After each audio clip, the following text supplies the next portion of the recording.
अच्छा विवेक जी, आपने पैसे बचाने के लिए आपने बताया कि ना हेल्थ इंश्योरेंस जी, जरूरी है, टर्म बिल्कुल, इंश्योरेंस जरूरी है। बिल्कुल, तो इसके अलावा और वो सेविंग काय में करे क्या? राइट। और कौन से मतलब कि रास्ते हैं जिसमें वो कर सकता है? जी, बिल्कुल। विपिन जी, आज की तारीख में इंडिया में मैं समझता हूँ 8-9 रास्ते हैं, जिसमें पैसे को कोई भी पर्सन इन्वेस्ट कर सकता है। ओके।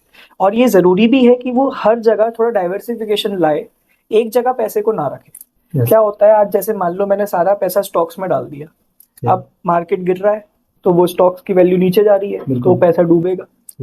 इसलिए ज़रूरी है कि हम कुछ ऐसी जगह भी पैसा रखें जहाँ वो सेफ भी बना रहे, ओके। रिस्क भी हमारा सही बना रहे।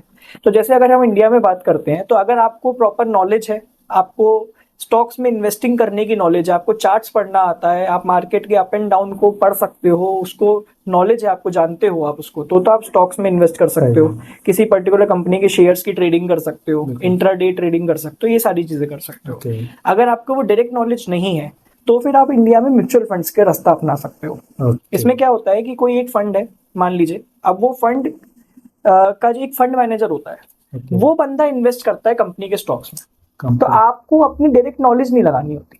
ओके। तो जब आपको नहीं पता कि भाई कौन सी कंपनी का शेयर ऊपर जाएगा या कौन सी कंपनी नीचे जाएगी, कहाँ फायदा है, कौन से सेक्टर में फायदा है, तो हम ओवरऑल एक फंड में डालते हैं। वो बंदा अपने आप, उसका जो मैनेजर है, फंड मैनेजर कहलाता है, वो अपने आप उसको इन्वेस्ट करता है। तो फंड में हम कर सकते हैं एसआईपी के फॉर्म में कर सकते हैं। जैसे एसआईपी की अगर मैं बात करूं, तो एसआईपी का मतलब है सिस्टमेटिक इन्वेस्टमेंट प्लान। बिल्कुल। यानी कि हर महीना एक पैसा हम फिक्स कर देंगे।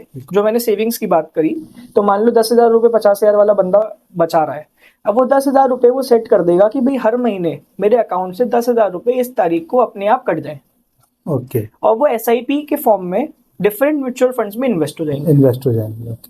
इससे क्या होगा, जब वो रेगुलर करेगा, आज मान लो उसने 6 महीने किया, 1 साल किया, 5 साल किया, 10 साल किया, जब वो 10 साल तक ऐसे करता चलेगा, फिर क्या होगा कि वो पैसा उसका बढ़ता जाएगा, बढ़ता जाएगा।